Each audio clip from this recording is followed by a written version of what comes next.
by targeting tourists in Pahalgam, Pakistan was not only hitting at the economic revival in the valley, but also letting India and the world know that it remained very much a stakeholder in Kashmir's future.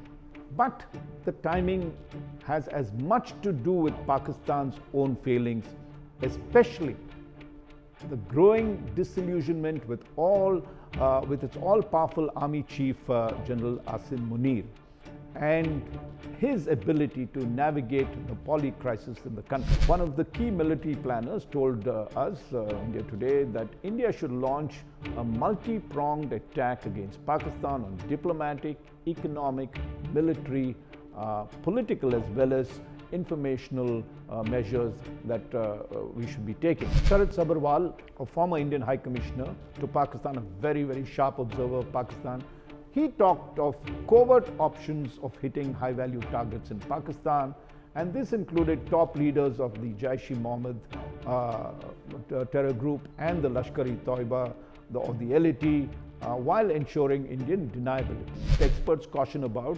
is not yielding to jingoistic demands by the political class to take back Pakistan-occupied Kashmir. There's been this huge demand that we must get back the property that we lost. Now, military experts say that they've gamed this option, and in the war games that they've done, while India could capture some of the features close to the LOC, taking the entire Pakistan-occupied Kashmir could easily turn out to be a 3-year war, as Russia, if you recall, found when it attacked Ukraine. Nothing but the truth. Hello, I'm Raj Chengappa of India Today and your host for Nothing But the Truth. This is my weekly x-ray of key issues that matter to you without holding back on the truth.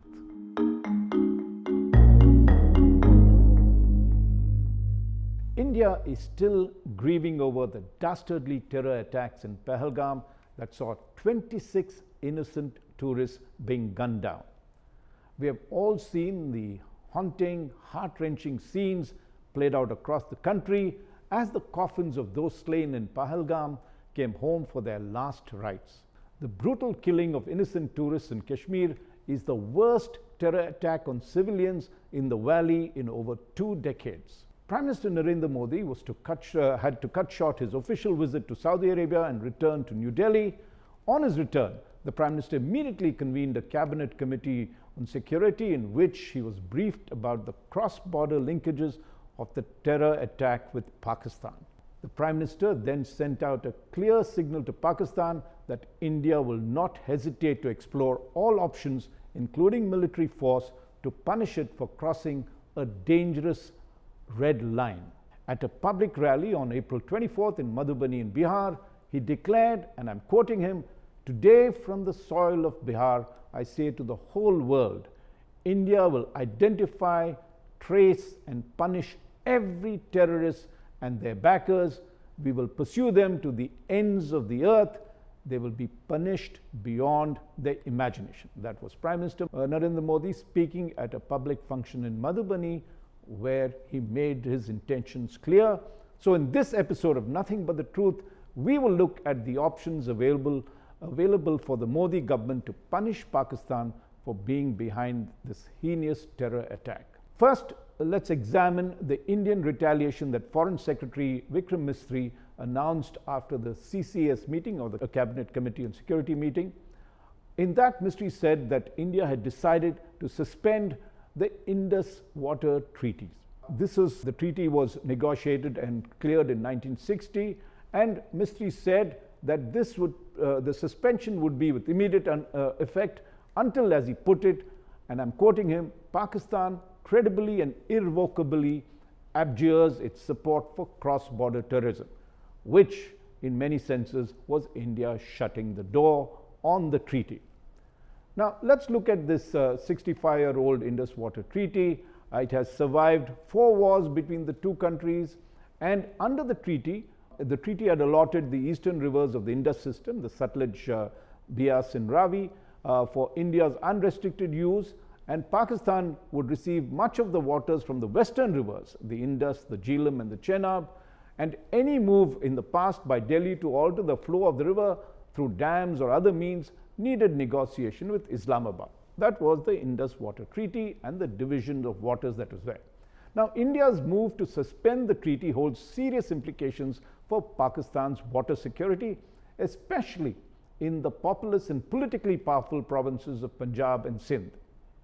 While the suspension will not disrupt the current flow of water to Pakistan, and this is important, it will immediately not cause any pain, any future unilateral steps by India, like building canals or dams to divert the water for its own use, could seriously affect the lower riparian regions downstream in Pakistan. Now, Pakistan has already called India's action as tantamount to an act of war. An act of war, that's what they called it.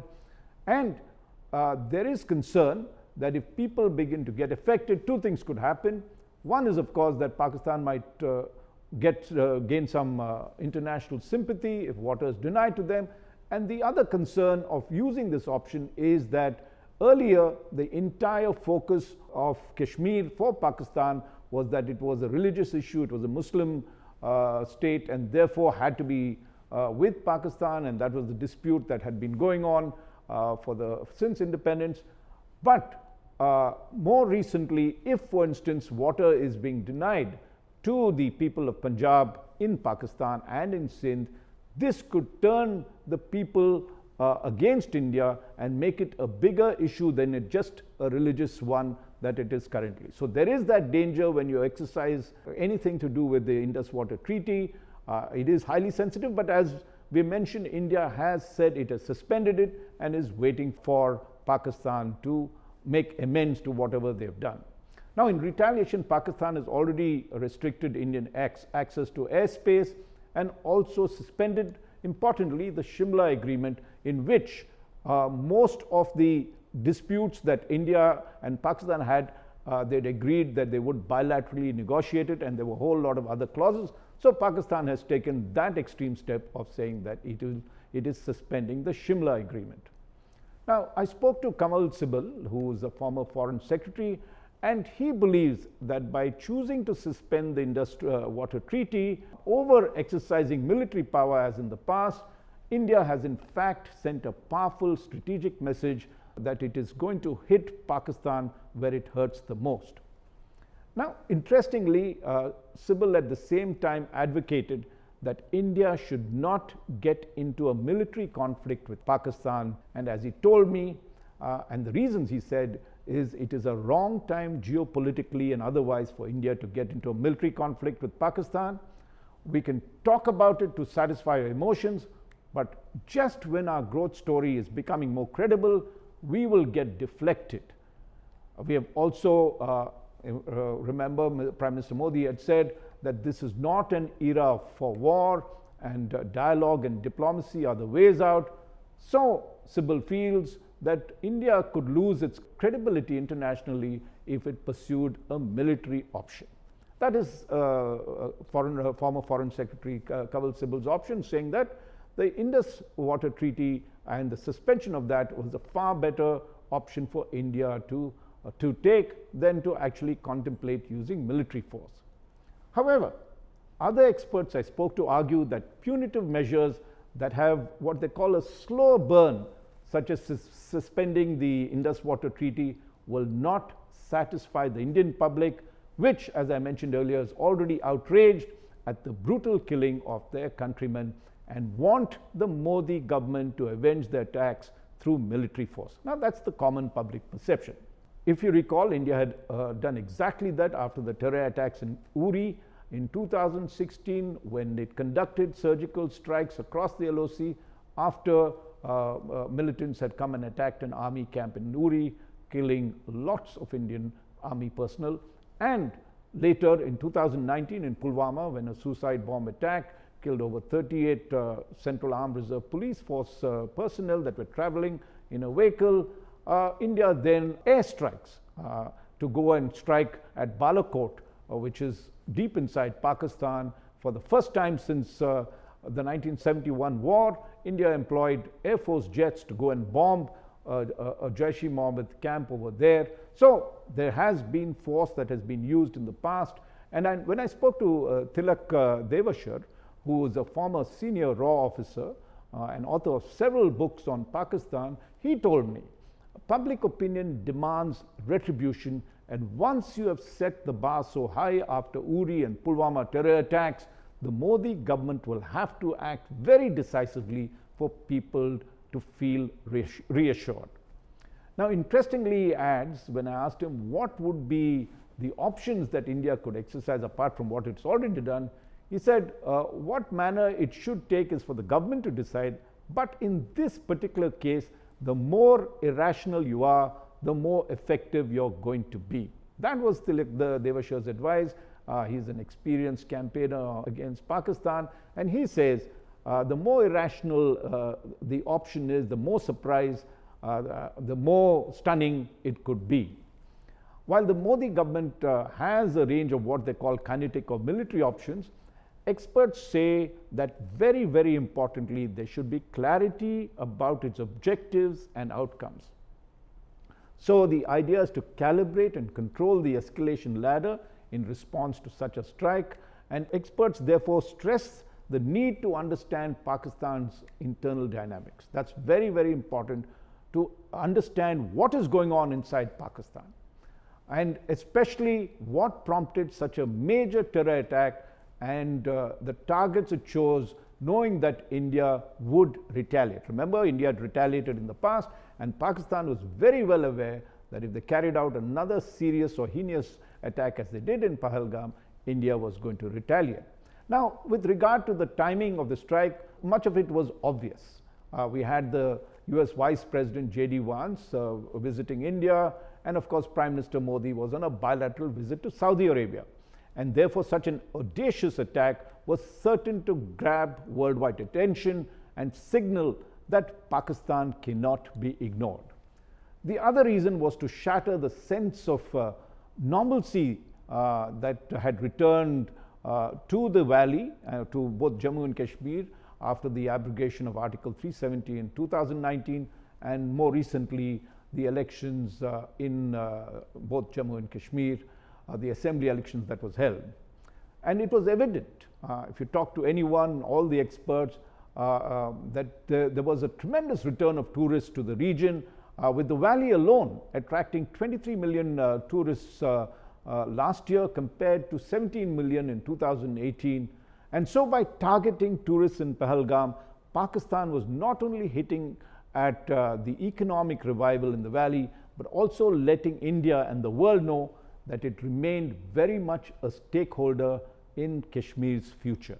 But the timing has as much to do with Pakistan's own failings, especially the growing disillusionment with its all-powerful army chief, General Asim Munir, and his ability to navigate the poly crisis in the country. As you know, General Munir is the most powerful individual in Pakistan, even more powerful than the Prime Minister of Pakistan, and he controls not only the external affairs of Pakistan's diplomacy, but also the security, internal security and external security that they talk about.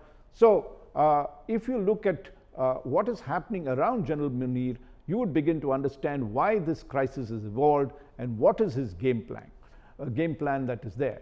Now let's talk of a couple of incidents that has made pushed his hand towards taking this, what he thinks could be a daring gamble, but could really backfire on Pakistan badly.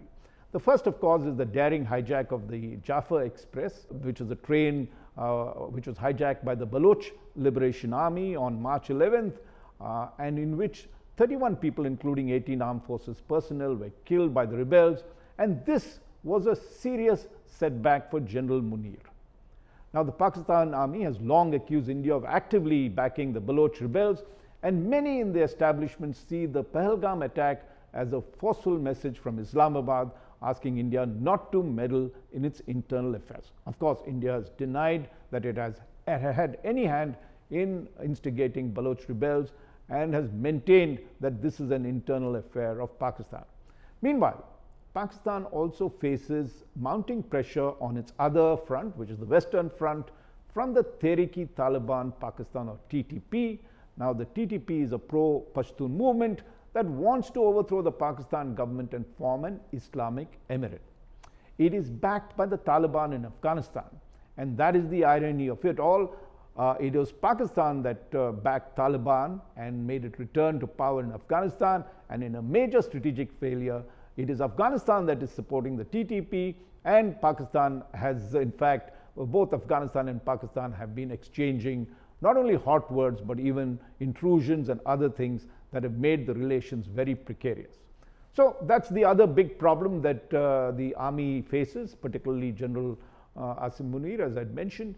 And on the political front, despite being jailed on various charges, Imran Khan remains Pakistan's most popular politician. In 2023, if you recall, supporters of his party, the Pakistan Tehrik-e-Insaf, or PTI, even stormed the houses of the Lahore Corps commanders in protest. Now, that is unheard of before, that an army corps commander's house would be stormed by the public, given the fact the army is so all-powerful in Pakistan. Now, General Munir responded with a harsh crackdown and also sacked PTI backers in the army, but not before there was considerable damage inflicted on the military's own credibility with the kind of incidents that's happening. Meanwhile, the Shahbaz Sharif-led coalition government is seen as completely indebted to the army for its survival. More trouble is building with the infighting among coalition partners, especially the Pakistan Muslim League Nawaz, or PMLN, to which Shahbaz Sharif belongs to, and its coalition partner, the Pakistan's People Party, of which President Asif Ali Zardari is the co-chairperson. Differences between the two main coalition partners to a head recently over a canal project to supply Indus River water to Cholistan in southern Punjab province. Now, PPP, which rules the Sindh province, complained that the project would deprive them of their share of water, and its leader, Bilawal Sardari Bhutto, even threatened to pull out of the coalition if this was not resolved. So, in this situation, India's move to suspend the Indus Water Treaty can exacerbate these divisions and prove an effective punitive measure to temper Pakistan. So, you have internal political trouble that is happening in Pakistan, and as we've seen, the coalition partners are at daggers drawn on some of the issues. But of course, let's be clear, the army will not allow that collapse, because the last thing they want is Imran Khan to come back. So, despite these differences, they will make sure that the army will make sure that they stay together till it suits them. Now, if there is any consolation for Pakistan, it is the modest signs of recovery of the economy, especially helped in large part by the first few tranches of the International Monetary Fund, which has agreed for almost a $10 billion bailout. If you recall, Pakistan's economy was on the verge of collapse, and it had to go to the IMF to ensure that its balance of payments it does not default on them. Now, in a positive sign, the country's GDP is growing at 2.5% last year. Of course, nothing comparable to what India is doing. And Ajay Bisaria, a former High Commissioner to Pakistan whom I spoke to, put it very well when he said the Pakistan economy has moved out of the ICU, but it is still in the critical care ward. And worse, he says, it may sink again because so far there are no structural reforms to ensure sustained growth, and the growth so far has largely been because of the pumping of IMF funds, which could soon dry up if they don't watch out. Now, a little bit about General Munir. General Munir took over as chief in November 2022 and has now ensured that his tenure would be for 5 years instead of the normal 3 by having Parliament pass a special legislation enabling that provision in November last year. But with the army's credibility waning, especially after the train hijack by Baloch rebels and rising terror strikes across Pakistan through other rebel groups, General Munir is playing up the Kashmir card as a diversion to the internal wars. Now, this is the evidence of that has come from a major speech which he made to the Overseas Pakistan Association in Islamabad on April 16th, which is just 6 days before the Pahalgam attack. And referring to Kashmir, General Munir said, and I am quoting him, "Our stance is absolutely clear. If it or Kashmir was our jugular vein, it will be our jugular vein. We will not forget it. We will not leave our Kashmiri brothers in their heroic struggle." That was General Munir talking about how Kashmir is a jugular vein for Pakistan, and it will not allow Kashmir to go out of its hands. That's the claim he makes. Of course, India retorted and said, how can you be saying it is a jugular vein when it is part of India? Now, experts say, believe, and this was one of the major reasons why General Munir took the huge gamble of taking on India by giving the green light to militants to strike at Pahalgam. One of the key military planners told us, India Today, that India should launch a multi-pronged attack against Pakistan on diplomatic, economic, military, political, as well as informational measures that we should be taking. Now, when it comes to India's options to strike back on the diplomatic front, since the two countries had withdrawn their high commissioners after the abrogation of Article 370 in 2019, the punitive actions are minimal. We have just expelled their own defense attaches with their aides, and Pakistan, of course, we said we are withdrawing our aides as well. We've also cancelled SARC visas that were there, and we have closed the Attari border. So that's the diplomatic options that we have. When you look at trade, which is the other big thing that normally you could use sanctions on, that is down to a trickle now, and so there is not much economically India can do on this front to in some senses threaten Pakistan or bring it into a pincer movement. Of course, internationally, India could get major powers to penalize Pakistan for backing terror groups using the Financial Action Task Force or FATF mechanism for terror financing. Now, that can influence Pakistan's access to international financial institutions such as the International Monetary Fund or IMF, and you could block it over there, but that requires cooperation from major powers, and with China backing Pakistan on most of these things, it becomes a difficult act to do. India has done it in the past, Pakistan then got out of it, but we can put it right back there. So those are the economic and diplomatic measures that you could immediately take. Now, when I spoke to Sharad Sabharwal, a former Indian High Commissioner to Pakistan, a very, very sharp observer of Pakistan, he talked of covert options of hitting high-value targets in Pakistan, and this included top leaders of the Jaish-e-Mohammed terror group and the Lashkar-e-Toiba or the LAT, while ensuring Indian deniability. Of course, let's recall that it was the so-called Resistance Front or TRF, which is the new name for Lashkar-e-Toiba or LAT, that claimed responsibility for the Pahalgam attack.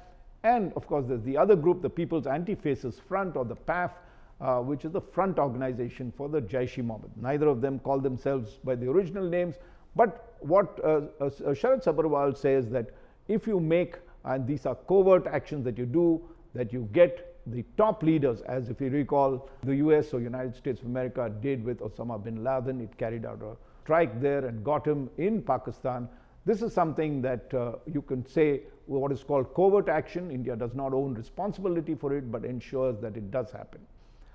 When it comes to what is called overt punitive military action, experts talk of a range of options that we had. Now, I spoke to Lieutenant General Dipinder Singh Hooda, if you recall, who led the surgical strikes in Uri when he was the Northern Army commander in 2016. Now, he believes to start with, India has the option of dispensing with the ceasefire in the line of control or the LOC, which has been on since 2021. So that will enable India to do what he calls selective targeting across the LOC, including surgical strikes as was done in 2016, as well as, he says, India could employ Air Force assets as it did in Balakot to hit terror camps. So that's an option India has. And here there is talk of combining this, where you not only use surgical strikes, to cause damage, but also use Air Force assets to cause strikes deep within Pakistan. Of course, let us remember one thing, that in both 2016 and 2019, India made sure that these were militant camps and not Pakistan military establishment or institutions that were there, because that, if they hit any of those two, that either the Pakistani army units or establishments, that could be seen as an act of war, and the escalation ladder would be high. So within the calibrations that you make, India has to decide whether it would like to continue with that policy of only hitting the militant camps, or would it also like to strike Pakistan military establishment, which will take the entire option into a completely different orbit and with greater consequences. Now, of course, others talk of doing a Balakot Plus, which is not just airstrikes, but employing India's surface-to-surface missiles like the Prithvi series and the newer Pralay missiles, which are examples of short-range tactical ballistic missiles that India has, including the Shaurya, which is the hypersonic surface-to-surface missile, and the BrahMos cruise missile. These are all available for India to use, just as we have the Air Force fighter jets, whether the Mirage and now the Rafales, to strike. We used the Mirage last time to do that. So India has that option to use missiles as well. The advantage is you don't use a massive number of people or even pilots to do the work for you. Go and strike targets, and you could strike targets such as the headquarters of the LET in Pakistan, or the JEM, wherever they are. You can go ahead and do that. Now, of course, one of the dangers of doing that, and therefore General Huda advises caution against the use of such missiles, is that Pakistan does have a range of tactical missiles, both for conventional and nuclear, and the situation could rapidly escalate to an all-out war, because if one side starts hitting missiles on the other side retaliates, and India does not know whether the next missile is going to be nuclear tipped, and therefore the risks are extremely great for that option. So the other thing that experts caution about is not yielding to jingoistic demands by the political class to take back Pakistan occupied Kashmir. There's been this huge demand that we must get back the property that we lost.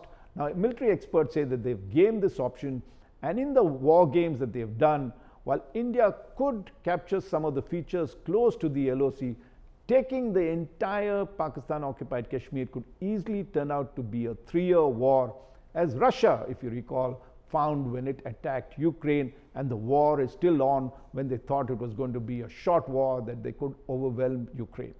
So that is something that India has to think about, whether we would, as Huda points out, we would want a long-term campaign with the deployments of India and Pakistan matched on the LOC. It's going to be difficult to get a victory quickly, so it has to be a long-term campaign that is there. And also he points out, once you occupy it, it is not as though the people living in POK would welcome India, and you could end up with problems including insurgency. So there are cautions on that front, despite the big cries that it is time to invade Pakistan and take over POK. Also, let's not forget that Pakistan is a nuclear power and has a doctrine for first use of nuclear weapons, with one of its clauses being that if its territorial integrity is under threat, it could deploy and use them. So the risk of nuclear war is high, and India therefore has to calibrate its responses and exercise its options, and this would be critical for success. The situation does call for decisive action, but done judiciously. Pakistan, remember, seems to have lost the sympathy of much of the valley with its strikes against innocent tourists. There was universal condemnation by all political forces in the valley, with many even going on the streets to protest. That marks a major turning point in Kashmir and calls for even greater circumspection when India exercises its option to avenge the Pahalgam attacks. For a more in-depth report, do read my cover story on the subject in the latest issue of India Today. Thank you for being with me in this episode of Nothing But the Truth. I look forward to having you with me next week. Nothing but the truth.